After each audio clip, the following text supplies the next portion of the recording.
शाळेत आम्हाला आज ABCD शिकवले. मी तुम्हाला बनवून दाखवते.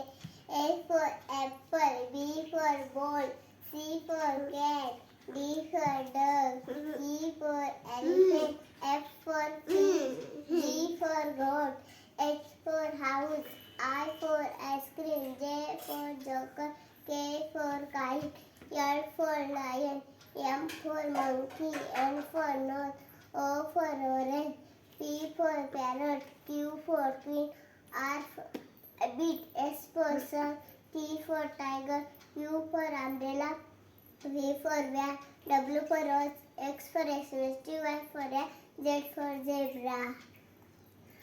आणि माझे व्हिडिओला लाईक आणि सबस्क्राईब करा.